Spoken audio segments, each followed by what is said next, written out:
président Patrice Talon s'est réjoui de notre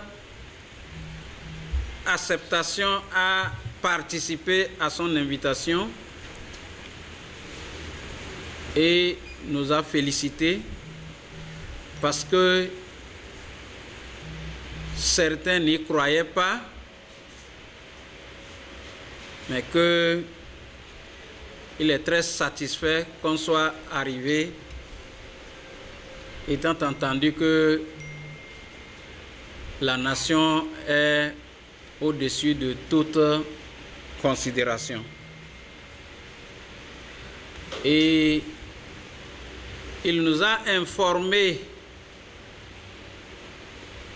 qu'il s'agissait pour lui de nous concerter par rapport à la décision DCC 001 du 4 janvier 2024,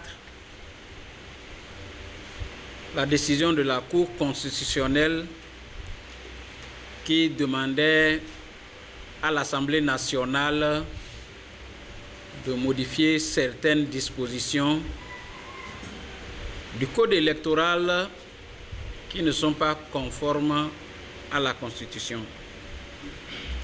Et que de ce point de vue, il y a deux options qui s'offrent à nous et voulait savoir quelle est la position de notre parti politique.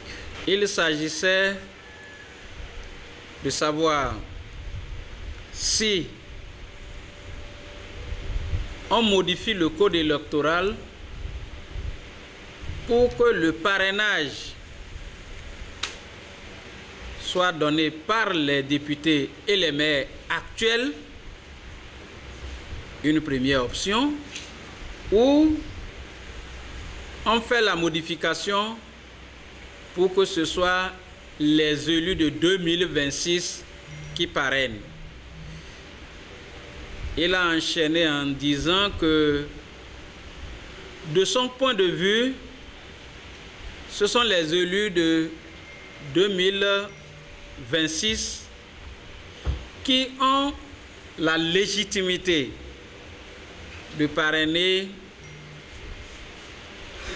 les candidats aux élections présidentielles de 2026. Que de son point de vue, si on s'en tenait aux anciens élus, il y en a qui, en ce moment-là où il serait question de donner les parrainages, qui peut-être sont battus aux élections. Il y a des maires peut-être qui ne sont même plus élus conseillers. Le peuple leur ayant retiré leur légitimité, ils ne trouvent pas que ce soit bien séant que c'est eux qui parrainent les candidats aux élections présidentielles. Donc voilà sont les deux propositions et il voulait savoir quel est le choix opéré par le parti Les Démocrates. Et que son souci actuel est que les choses se fassent dans le consensus et qu'il est prêt, malgré que UPR et BR ont la majorité à l'Assemblée nationale, il veut se mettre dans la position du chef qui organise le consensus de la classe politique pour opérer ces changements. Il a ajouté que le débat qui se fait en ce moment autour de la révision constitutionnelle n'est pas son débat et que lui n'a jamais demandé et il ne demandera jamais la révision de la Constitution pour s'éterniser au pouvoir et qu'il est prêt à quitter à tout moment le pouvoir. Parce que c'est lui-même qui a fait inscrire que nul de sa vie ne sera président pour plus de 2 mandats. Donc ce débat, que ça n'est pas son débat. Et qu'aujourd'hui, son credo est de rassembler la classe politique, d'amener la paix compromise dans le pays, de laisser le pays dans l'état de paix comme il a trouvé en 2016. Et que par conséquent, il veut tout faire dans la concertation. C'est pourquoi il souhaite que le Parti Les Démocrates fasse ses propositions. Tout ce que nous pensons qui peut amener à l'exclusion, et puisque lui ne veut plus en entendre parler, qu'un parti ou qu'une personne est politiquement exclu d'une élection, tout ce que nous pensons qui peut amener à l'exclusion, que lui il est disposé, il est disponible à aider à sa correction. Nous avons pris la parole et quand le président de la République nous a donné la parole, nous avons marqué notre accord avec lui en ce qui concerne le consensus national. Et nous avons rappelé que au niveau du Parti Les Démocrates, nous avons longtemps chanté qu'il faut en toute chose le consensus national. Et c'est peut-être que nous ne nous sommes pas compris parce que nous avons toujours parlé de dialogue. Est-ce que c'est cet aspect de la chose qu'on a toujours appelé dialogue national? Et s'il veut, on peut l'appeler prochainement concertation nationale. Donc nous marquons notre accord et que pour la petite expérience que nous avons au niveau de l'Assemblée nationale, pour les lois majeures comme la Constitution, le Code électoral et autres, l'Assemblée nationale s'ouvre à l'extérieur. On demande l'expertise extérieure. On associe les formations politiques, qu'elles soient représentées à l'Assemblée nationale ou pas. Parce qu'un code électoral n'est pas seulement la question des partis qui sont représentés à l'Assemblée nationale, parce qu'elle est appelée à faire, à régir les autres formations politiques qui ne sont pas à l'Assemblée nationale, qui vont aussi aux élections. Donc pour nous, on ne peut pas rester dans les 4 murs de l'Assemblée nationale et reviser un code électoral. Donc nous sommes d'accord avec le président de la République pour une concertation nationale et en vue de la révision du code électoral. Également, il a parlé de la paix, il a parlé de l'exclusion. Nous avons dit que nous marquons notre accord et que nous l'avons toujours demandé parce que ce sont les exclusions répétées qui ont fait qu'aujourd'hui nous avons nos compatriotes en prison. Et que si aujourd'hui le président de la République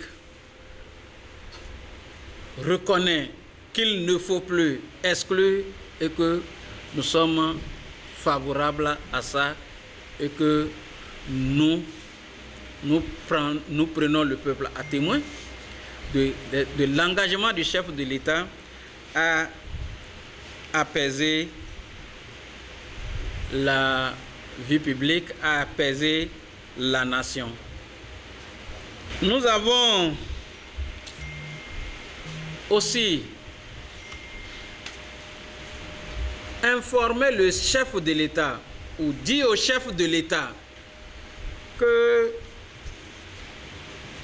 toutes les lois de la République, en l'occurrence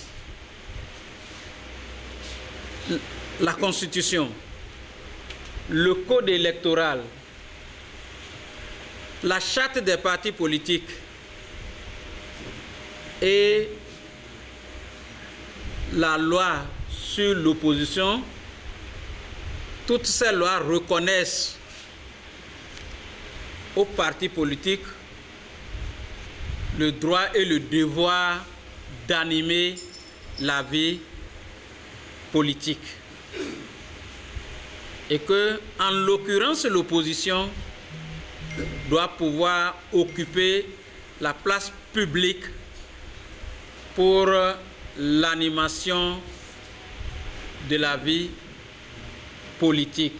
À notre grande surprise, les préfets et les maires, lorsque l'opposition a des manifestations politiques, prennent le mauvais plaisir de l'en interdire. Et que nous demandons, nous souhaitons que le président de la République fasse cesser cet état de choses. Le président nous a de façon formelle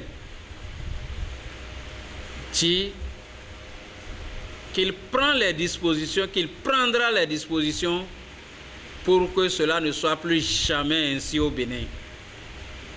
Il s'est étonné de ce que nous avons cette difficulté. Il s'est étonné que les maires se comportent de cette manière. Il s'est étonné que les préfets se comportent de cette manière. Nous avons cité le cas du préfet du Zou avec la situation de Djidja. Nous avons cité le cas de la situation de Porto Novo avec le maire et le préfet de Porto Novo de Lomé. Nous avons cité le cas récent de Dogbo. Et pour étayer ce que nous avons dit, et le président a répondu favorablement que cela ne se posera plus. Et que d'ailleurs, s'il en arrivait que nous avons la latitude de l'interpeller lui personnellement. J'avais oublié de vous dire que par rapport à la révision du code électoral, aux deux positions affichées par le chef de l'État en ce qui concerne les députés actuels et les maires actuels qui parrainent ou les élus de 2026, nous avons informé le chef de l'État que comme nous n'avons pas au départ l'ordre du jour de façon officielle et claire, le parti n'a pas pu se réunir pour prendre une décision.